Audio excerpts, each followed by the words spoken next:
Hikayat Pelanduk Jenaka menundukkan Raja Gajah. Di sebuah hutan yang luas dan rimbun, hiduplah seekor pelanduk yang dikenal dengan gelar Syekh Alim di Rimba.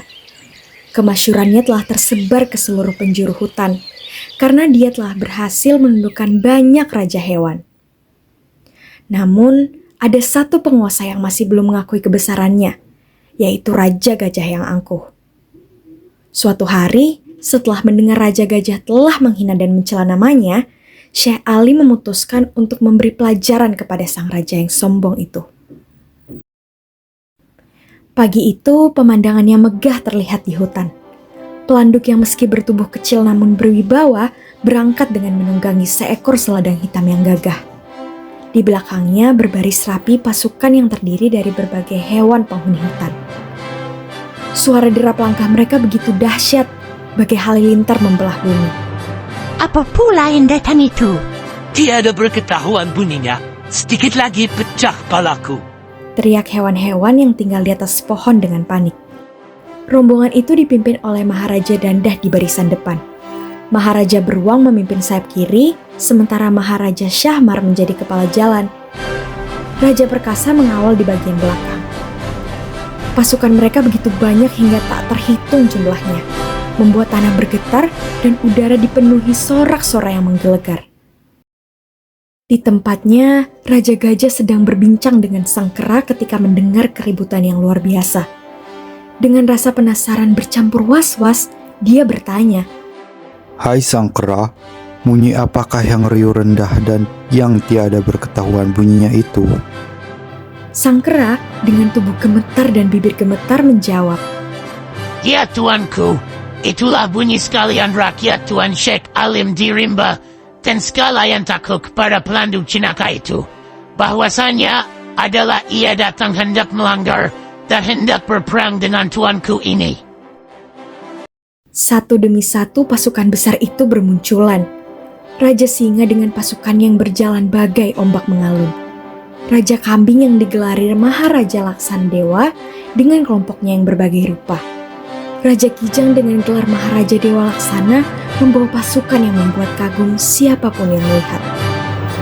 Raja Gajah yang mulai terkesan dengan pemandangan ini bertanya dalam hati, Apa-apa juga kelebihannya pelanduk jenaka itu. Maka sekalian isi rimba ini takluk kepadanya, dan barang perkataannya diturutin oleh segala isi rimba itu. Ketika akhirnya pelanduk tiba, suasana menjadi sangat tegang. Dengan suara yang tenang namun tegas, dia berkata, Hai Raja Gajah, adapun hamba datang ini kepada Tuan hamba, hendak memeriksa salah dan benar hamba. Apakah kesalahan hamba? Maka Raja Gajah mengata-ngatai hamba dengan sangat keji itu. Raja Gajah masih dengan kesombongannya menjawab, Bahwa sesungguhnya lah hamba mengatai Tuan hamba, maka sekarang ini apa kehendak Tuan hamba akan hamba ini? Pelanduk kemudian mengusulkan sebuah pertandingan yang cerdik. Jikalau demikian, baiklah, kita bercoba dahulu, dan mari kita berpentai. Tetapi hendaklah kita bersaksi dan bersetia dahulu kepada segala isi rimba ini. Siapa kalah dan siapa menang, dan jangan sekali-kali kita bertengki-tengkian. Dengan percaya diri akan kekuatan fisiknya yang besar, Raja Gajah menyetujui tantangan tersebut. Dia berpikir dalam hati, Tuan Syekh Alim di Rimba itu hendak melawan aku, berbenteh karena aku lihat kakinya itu terlalu kecil. Jikalau 1000 sekalipun kakinya itu berhimpun, tiadalah sama dengan kakiku yang besar ini. Namun, pelanduk memiliki strategi yang cerdik. Dia meminta pertandingan dilakukan di dekat sebuah tunggul teras yang tertancap di tanah. Saat Raja Gajah menendang, dengan gesit pelanduk menyembunyikan kakinya di balik tunggul, membuat tendangan Raja Gajah tidak mengenai sasaran. Sebaliknya, ketika giliran pelanduk menendang, dia menusukkan kukunya yang tajam ke sela-sela kuku Raja Gajah. Rasa sakit yang luar biasa membuat Raja Gajah menjerit keras. Air mata mengalir dari matanya, dan dia berusaha menarik kakinya. Pelanduk dengan cepat melompat ke atas kepala Raja Gajah. Raja Gajah mencoba menggigitnya, tapi pelanduk lebih cepat dan menusukkan taringnya ke pangkal telinga Raja Gajah. Akhirnya, Raja Gajah mengaku kalah. Telah maklumlah hamba akan Tuan hamba, dengan sesungguhnya lah Tuan hamba raja dalam rimba ini. Untuk memastikan kepatuhan Raja Gajah, pelanduk memintanya bersumpah. Raja Gajah berjanji dengan sungguh-sungguh. Ya tuanku, Tuan Syekh Alim di rimba, tiadalah hambamu melalui barang titah tuanku ini.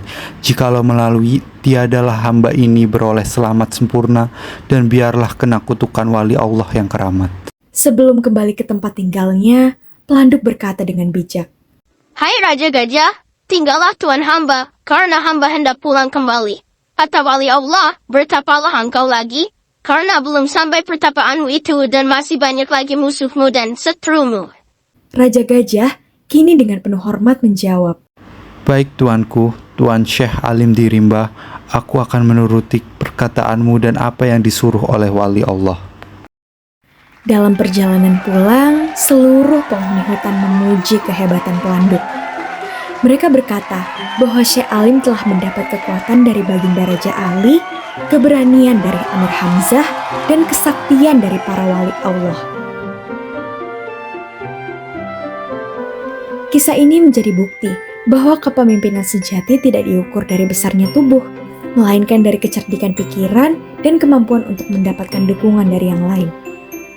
Demikianlah kisah bagaimana seekor pelanduk yang kecil namun cerdik berhasil menundukkan Raja Gajah yang besar dan sombong.